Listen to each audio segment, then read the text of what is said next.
Dhaka sub editors council 25 বছর পূর্তি উপলক্ষে রজত জয়ন্তীতে শীতকালীন পিঠা উৎসবের আয়োজন করা হয়েছে। বৃহস্পতিবার সকাল 10:30টায় জাতীয় প্রেস ক্লাবের আব্দুস সালাম হলে এই অনুষ্ঠানের আয়োজন করে ডিএসইসি। অনুষ্ঠানের উদ্বোধন করেন দৈনিক দেশের পত্র ও দৈনিক বজ্রশক্তির প্রধান উপদেষ্টা মেঘদাদ মেহরাত এগ্রো লিমিটেডের চেয়ারম্যান হিজবুত তৌহিদের শীর্ষ নেতা ইমাম হোসেন মোহাম্মদ সেলিম। অনুষ্ঠানের সভাপতিত্ব করেন ঢাকা সাব এডিটর্স কাউন্সিলের সভাপতি মুক্তাদির অনিক। ডিএসইসির সাধারণ সম্পাদক জাওহাল ইকবাল খানের সঞ্চালনায় অনুষ্ঠানে বিশেষ অতিথি ছিলেন ওজিএস গ্রুপের মার্কেটিং পরিচালক হান্নান হায়দার। উদ্বোধক ইমাম হোসেন মোহাম্মদ সেলিম বলেন, শীতকালীন পিঠা উৎসব আমাদের সাংস্কৃতিক ঐতিহ্যের একটি অংশ।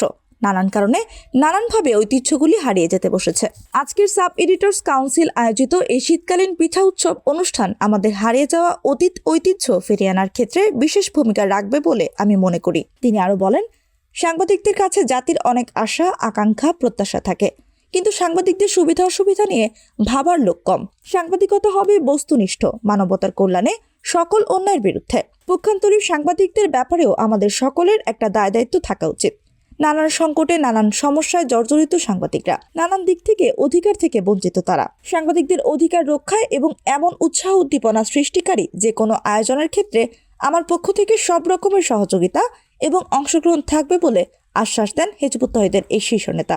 অনুষ্ঠানে আরো বক্তব্য রাখেন ঢাকা সাব এডিটর্স কাউন্সিলের সাবেক সভাপতি মফিজুর রহমান বাবু, মামুন, শাহেদ আহমেদ প্রমুখ। এর আগে ঢাকা সাংবাদিক ইউনিয়নের সাধারণ সম্পাদক খোরশেদ আলমের পিঠা খাওয়ার মধ্য দিয়ে উৎসবের সূচনা ঘটে।